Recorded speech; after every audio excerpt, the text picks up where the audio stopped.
multa sa mga recruitment agency na lumalabag sa batas.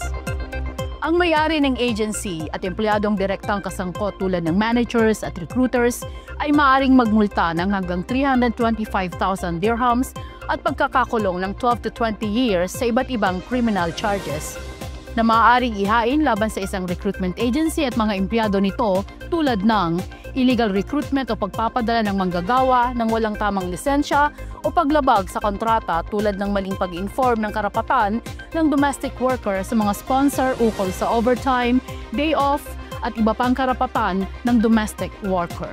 Estafa o panlilinlang o pangungulekta ng pera na may maling pangako at hindi pagbibigay ng insurance, tamang sweldo o required na pre-departure orientation. Ang human trafficking o pagpapadala ng worker na may hindi makataong kondisyon o pang-aabuso ay maaaring patawan ng habang buhay na pagkakakulong at multa na 130,000 dirhams hanggang 325,000 dirhams sa mga opisyal at empleyado ng agency na sangkot sa operasyon.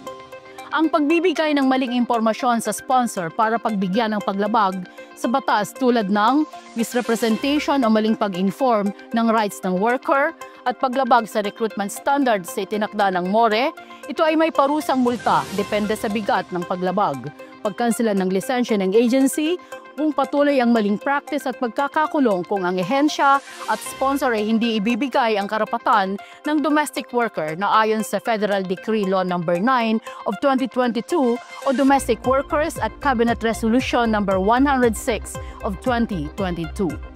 Tandaan, ang pananahimik ay nagiging pahintulot sa pang-aabuso. Kung hindi mo irereklamo ang maling gawain ng iyong ehensya sa tamang kinauukulan, patuloy mong mararanasan ang paglabag na ito. Gamitin ang iyong boses, gamitin ang iyong karapatan. I-report ang pang-aabuso sa MORE 800-84 o sa MWO, Polo OWA, Embahada ng Pilipinas dahil ang batas ay nandito para sa iyong proteksyon. Para sa Spotlight TV Balitang Totoo, ako ang inyong naging tagapagbalita, Arlene Ortua.